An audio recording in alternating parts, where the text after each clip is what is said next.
Duty होती है तेरी? सच सच बता, कहाँ मुंह काला करवा के आ रही है? कौन सी ऑफिस का काम करती है तू? कोई ऐसा वैसा काम तो नहीं करती?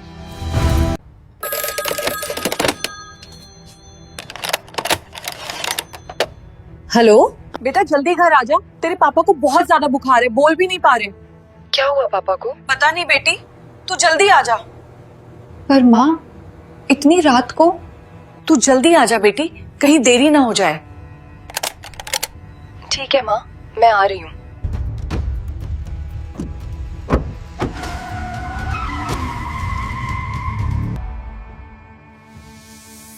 यही शॉर्ट रास्ता है, यहीं से चलती हूँ, जल्दी पहुंच जाऊंगी।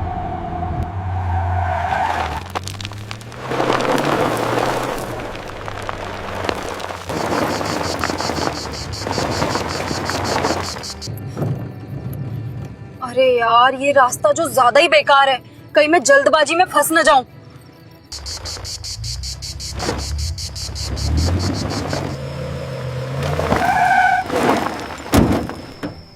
अरे गाड़ी को क्या हुआ? अचानक से बंद कैसे हो गई है?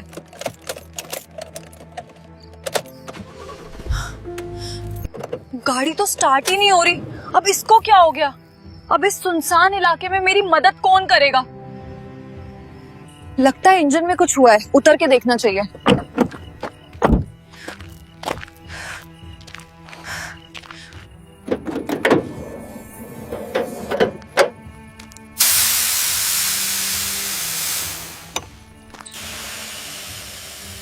हाँ, शायद अब ठीक हो गई होगी। स्टार्ट करके देखती हूँ। लगता है अब स्टार्ट हो जाएगी।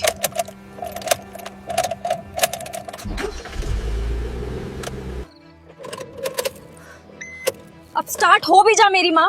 इस रात में मैं कहाँ जाऊंगी गैया? हो भी जा अब। घर पे पापा बीमार है। हे भगवान, मुझे ऑफिस में कॉल करना चाहिए, कोई तो आ ही जाएगा।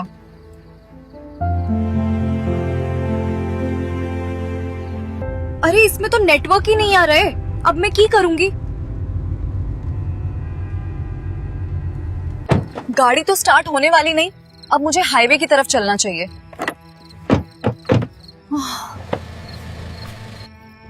हाईवे ज्यादा दूर नहीं है, मुझे चलना चाहिए। शायद वहां कोई मिल जाए।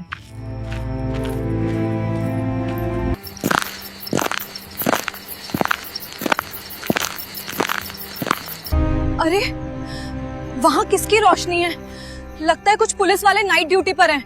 मुझे उनके पास चलना चाहिए।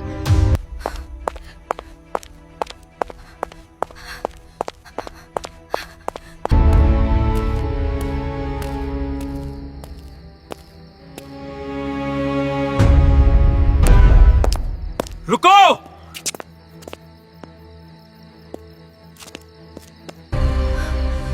रुको! इतनी रात को कहाँ जा रही है? कहाँ से आ रही है? साहब, मैं ड्यूटी से घर जा रही थी, लेकिन पीछे कच्चे रास्ते में मेरी गाड़ी खराब हो गई है, इसलिए मैं पैदल ही जा रही हूँ। और इतनी रात को कौन सी ड्यूटी होती है तेरी? सच सच बता, कहाँ मुंह काला करवा के आ रही है? सर, ये क्या तरीका है आपका? काम थोड़ा ज्यादा था तो लेट हो गई, और फिर मेरी गाड़ी खराब हो गई। कौन सी ऑफिस का काम करती है तू? कोई ऐसा वैसा काम तो नहीं करती? जुबान पर लगाम दो सर। अपनी इस वर्दी की थोड़ी तो लिहाज रखो। तेरी शकल देख के तो ऐसा ही लगता है कि तू कोई ऐसा वैसा काम करती है। अपनी औकात में रहो सर। तुम जानते नहीं हो मैं कौन हूँ। तुम्हारी वर्दी उतारने में समय नहीं लगेगा। कौन है तू? कोई कलेक्टर है या प्रधानमंत्री, या फिर तेरा फूफा विधायक है? मैं कोई भी हूँ, पर तुम अपनी जुबान पे लगाम रखो। तुम्हें किसी लड़की से इस तरीके से बात करने का हक किसने दिया है? तो अब तू मुझे बोलना सिखाएगी? ज्यादा मत बोल, नहीं तो तुझे अभी अंदर कर दूंगा। लड़की, सच सच बता दे कहां से आ रही है, वरना हमारे पास और भी तरीके हैं। देखो इंस्पेक्टर, मानती हूँ कि तुम पुलिस वाले हो, लेकिन तुम्हें किसी की सहायता करने की बजाय उसको परेशान करने का हक किसने दिया?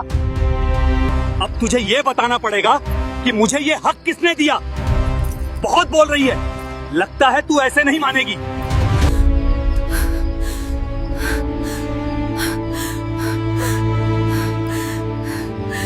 लगता है ये ऐसे नहीं मानेगी। जा, जीप से मेरी शराब की बोतल निकाल कर लाओ।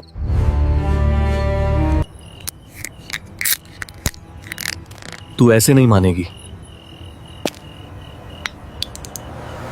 अब आएगा मजा, तू ऐसे नहीं मानेगी।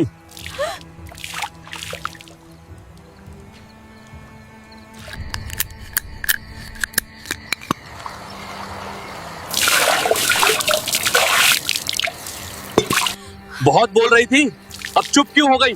इंस्पेक्टर दिलीप राणा का कोई कुछ नहीं बिगाड़ सकता।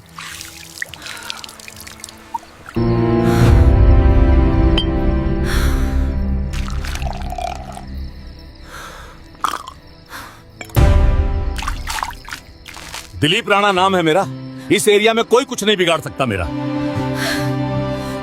ये पुलिस वाले अब कुछ गलत ना कर दे। अब ये पुलिस वाले नहीं, गुंडे बन चुके हैं, गुंडे। क्या सोच रही है लड़की? लगता है भागने का प्लान बना रही है। अरे भागने के बारे में सोचे मेरा एल। मैं तो ये सोच रही हूँ कल तुम्हारा क्या हाल होगा। बस तेरी यही गर्मी तो उतरनी है, तेरा तो कुत्ते की पूंछ वाला हाल है। ले, तू भी पी। नहीं, मैं नहीं पीती।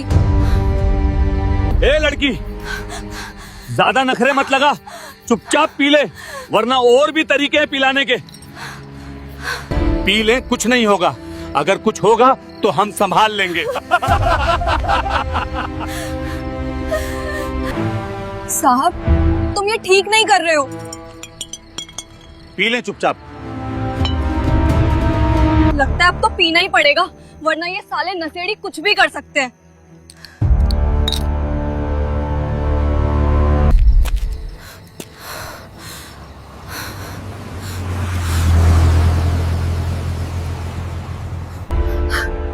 अरे ये क्या हो रहा है? अरे ये धरती क्यों घूम रही है? तो अरे मुझे चक्कर आ रहे हैं, मेरा सिर चकरा रहा है। क्यों? अरे मुझे क्या हो रहा है? कोई बचाओ।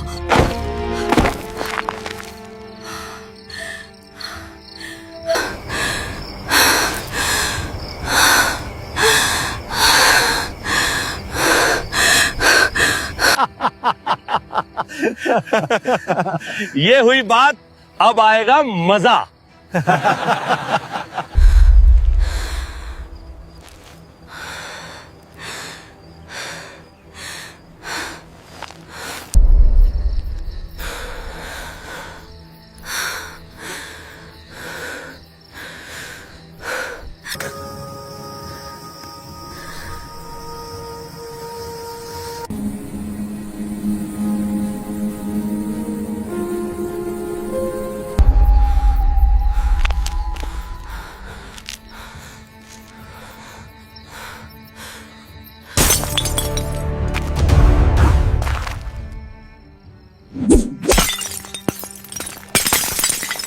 अरे कोई पकड़ो उसे, भाग ना पाए।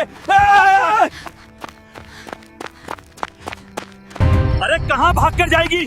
मैं कहता हूं रुक जा।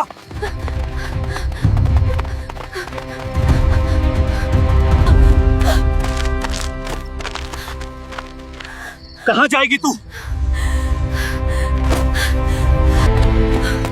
कितना भगाएगी? चल चल, अब इंस्पेक्टर दिलीप राणा के पास। दिलीप राणा के चंगुल से बचना इतना आसान नहीं है लड़की। पता किधर भाग रही है? तुम्हें पता नहीं है मैं कौन हूँ? तू है कौन आखिर, जो बार बार बोल रही है मैं कौन हूँ? मैं इस जिले की आईपीएस नंदिता कुमारी हूँ, और मैं आप सबका वो हाल करूंगी जो आप सोच भी नहीं सकते हैं। अरे कोई देखो तो सही, हमारे पास आईपीएस खड़ी है। हम तो गांडू हैं जो कुछ भी मान लेंगे। मैडम, तू अगर आईपीएस है तो मैं सीएम हूँ। हमें पागल मत समझ, ज्यादा ज्ञान मत पेल। अब आप ही बताओ, इस लड़की का क्या करना चाहिए? इसे छोड़ दिया जाए या फिर सर, हाथों में आए लड्डू को छोड़ो मत, थाने में ले चलो। चल अब गाड़ी में बैठ।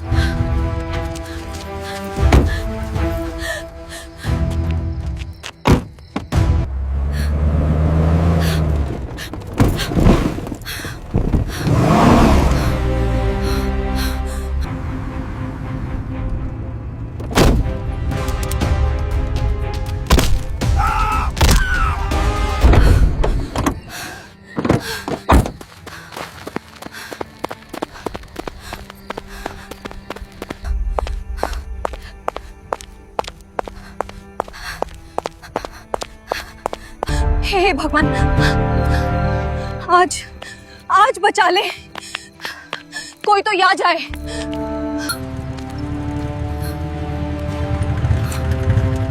भैया आगे तक छोड़ देना। बैठ जाओ मैडम, छोड़ दूंगा।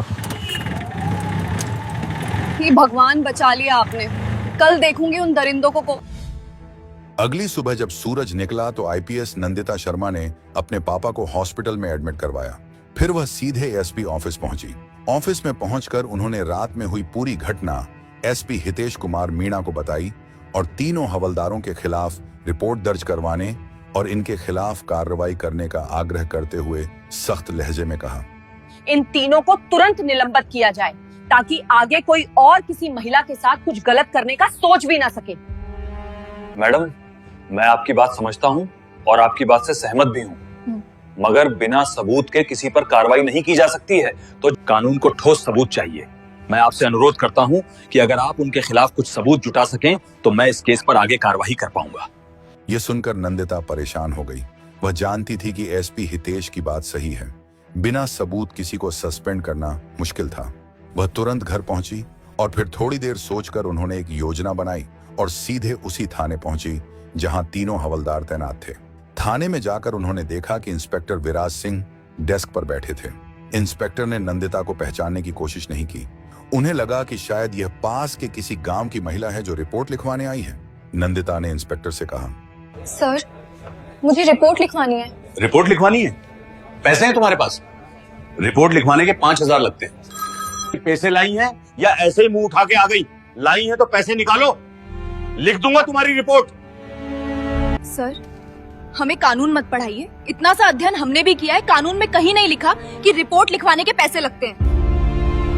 आप तो मुझसे खुलेआम रिश्वत मांग रहे हैं, लेकिन मैं आपको एक फूटी कौड़ी भी नहीं देने वाली। आप अपना काम कीजिए, मुझे रिपोर्ट लिखवानी है। हमें कानून न सीखकर जल्दी मेरी रिपोर्ट लिखिए। ओए लड़की, मेरे सामने जुबान चला रही है, जानती भी है कि मैं कौन हूं। अभी के अभी तुझे अंदर कर सकता हूं। ज्यादा अकड़ मत दिखा और पैसे दे, नहीं तो यहाँ कोई रिपोर्ट नहीं लिखी जाएगी। बड़ी आई रिपोर्ट लिखवाने, निकल यहाँ से। देखिए इंस्पेक्टर, आप मुझे जानते नहीं कि मैं कौन हूँ। हद में रह के बात कीजिए, समझे? मुझे कानून बहुत अच्छे से पता है, इसलिए मुझे मत सिखाइए कि मुझे क्या करना है। मैं यहाँ रिपोर्ट लिखवाने आई हूँ और रिपोर्ट लिखवा कर ही जाऊंगी, समझे? इतने में ही नंदिता की नजर एक हवलदार पर पड़ी, वही हवलदार जो रात को उन तीनों में से एक था। नंदिता ने गुस्से में इंस्पेक्टर से कहा, आपको पता भी है कि आपके थाने में क्या चल रहा है। अब तो आपको और इन हवलदारों को सस्पेंड करवाना ही पड़ेगा। इस पूरे थाने को साफ करना पड़ेगा। आप लोग इस वर्दी के लायक नहीं हैं। मैं आप सबको सस्पेंड करवा कर रहूंगी। यह सुनकर इंस्पेक्टर घबरा गया, पर फिर भी अकड़ में बोला, अरे लड़की, तुम हो कौन और ये सब क्या बक रही हो? ज्यादा होशियार मत बन, वरना इतना मारूंगा कि घर तक चलकर नहीं जा पाएगी। चल निकल यहाँ से, वरना धक्के मारकर निकाल दूंगा। मुझे गुस्सा मत दिला, समझी? यह सुनकर आईपीएस नंदिता शर्मा गुस्से से लाल हो गई। उन्होंने अपना आईडी कार्ड निकाला और इंस्पेक्टर के सामने रख दिया।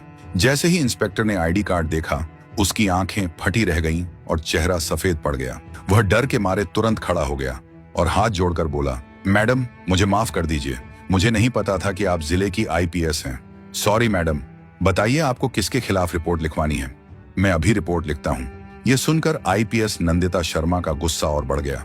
उन्होंने सख्त लहजे में कहा, तुम लोग आम जनता के साथ भी यही हरकत करते हो, है ना? अब मैं तुम्हें दिखाऊंगी कि कानून की असली ताकत क्या होती है। तुम्हें यह वर्दी जनता की सेवा के लिए दी गई है, लेकिन तुम लोग इस वर्दी के नाम पर जनता को लूट रहे हो, गलत काम कर रहे हो। ये वर्दी तुम लोगों के लायक नहीं है। फिर उन्होंने अपना आईडी कार्ड वापस लिया और गुस्से में बोली, अब कल तुम लोगों का फैसला होगा, तैयार रहना तुम सब। ये कहकर नंदिता शर्मा थाने से बाहर निकल गई और सीधे एसपी हितेश कुमार मीणा के ऑफिस पहुंची।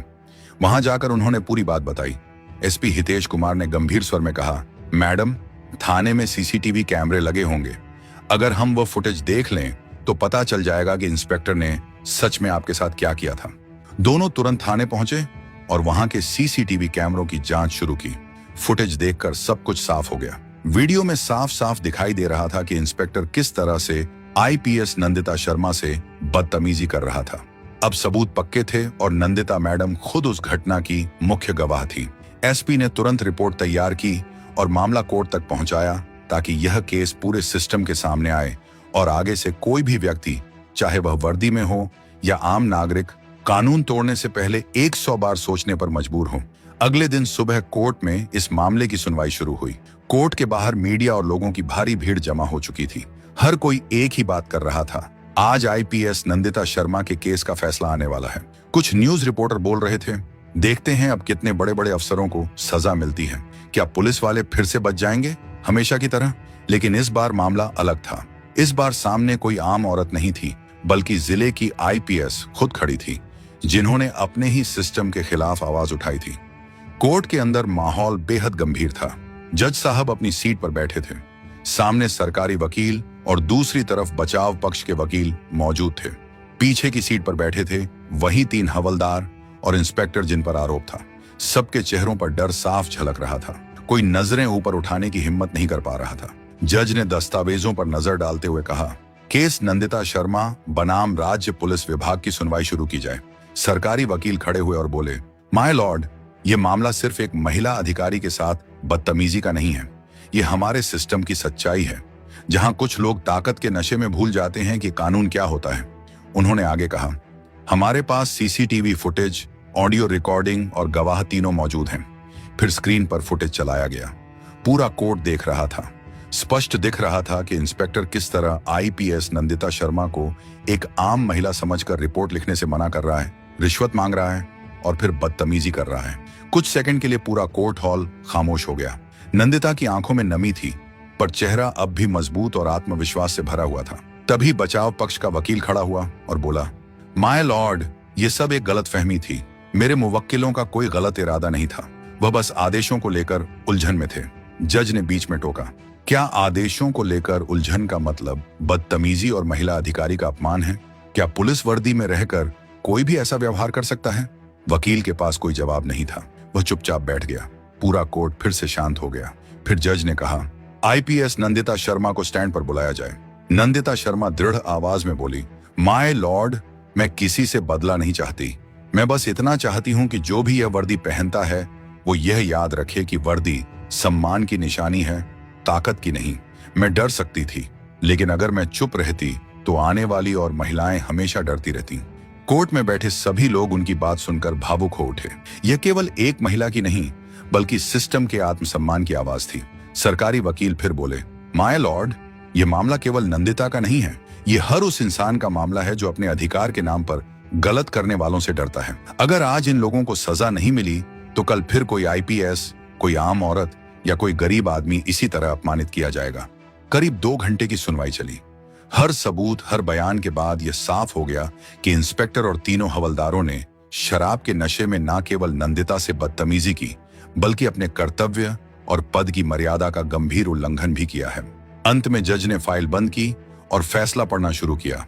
कोर्ट ने सभी साक्ष्य और गवाहों के आधार पर यह पाया है कि आरोपी इंस्पेक्टर विराज सिंह और तीनों हवलदार भारतीय दंड संहिता की धारा 354, धारा 376 के अंतर्गत दोषी पाए गए हैं। अतः यह अदालत आदेश देती है कि इन सभी आरोपियों को 20 साल के कठोर कारावास की सजा दी जाती है। कोर्ट आगे यह भी आदेश देती है कि आरोपियों को तत्काल प्रभाव से निलंबित किया जाए। जज की आवाज पूरे कोर्ट में गूंज उठी। पूरा हॉल सन्न था। सिर्फ एक महिला की जीत की गूंज रह गई थी। मीडिया के लोग खबर देने लगे। हर जगह यही हेडलाइन थी, आईपीएस नंदिता शर्मा ने अपने ही सिस्टम के खिलाफ खड़ी होकर इंसाफ की नई मिसाल कायम की। कोर्ट का फैसला सुनते ही पूरा हॉल सन्न रह गया। कुछ पुलिस वाले जिन्होंने पहले इन आरोपियों के साथ काम किया था, नजरें झुकाकर खामोश खड़े रहे। अब उनमें कोई आवाज नहीं थी, बस पछतावा और शर्म का सन्नाटा था। वो चारों अपराधी जो कभी खुद को ताकतवर समझते थे, अब हवालात की तरफ ले जाए जा रहे थे। बाहर कोर्ट के गेट पर लोग तालियां बजाने लगे। हर कोई उस एक महिला के साहस को सलाम कर रहा था जिसने अपने ही सिस्टम के खिलाफ खड़े होकर सच की जीत दर्ज कराई थी। धीरे धीरे कोर्ट के दरवाजे खुले और आईपीएस नंदिता शर्मा बाहर निकली। कैमरे चमक उठे, मीडिया वाले माइक लेकर उनकी ओर दौड़े। एक रिपोर्टर ने पूछा, मैम आपको कैसा लग रहा है? आपने पूरा सिस्टम हिला दिया। नंदिता ने हल्की मुस्कान के साथ बस इतना कहा, मुझे बस इतना लगता है कि कानून अभी भी जिंदा है।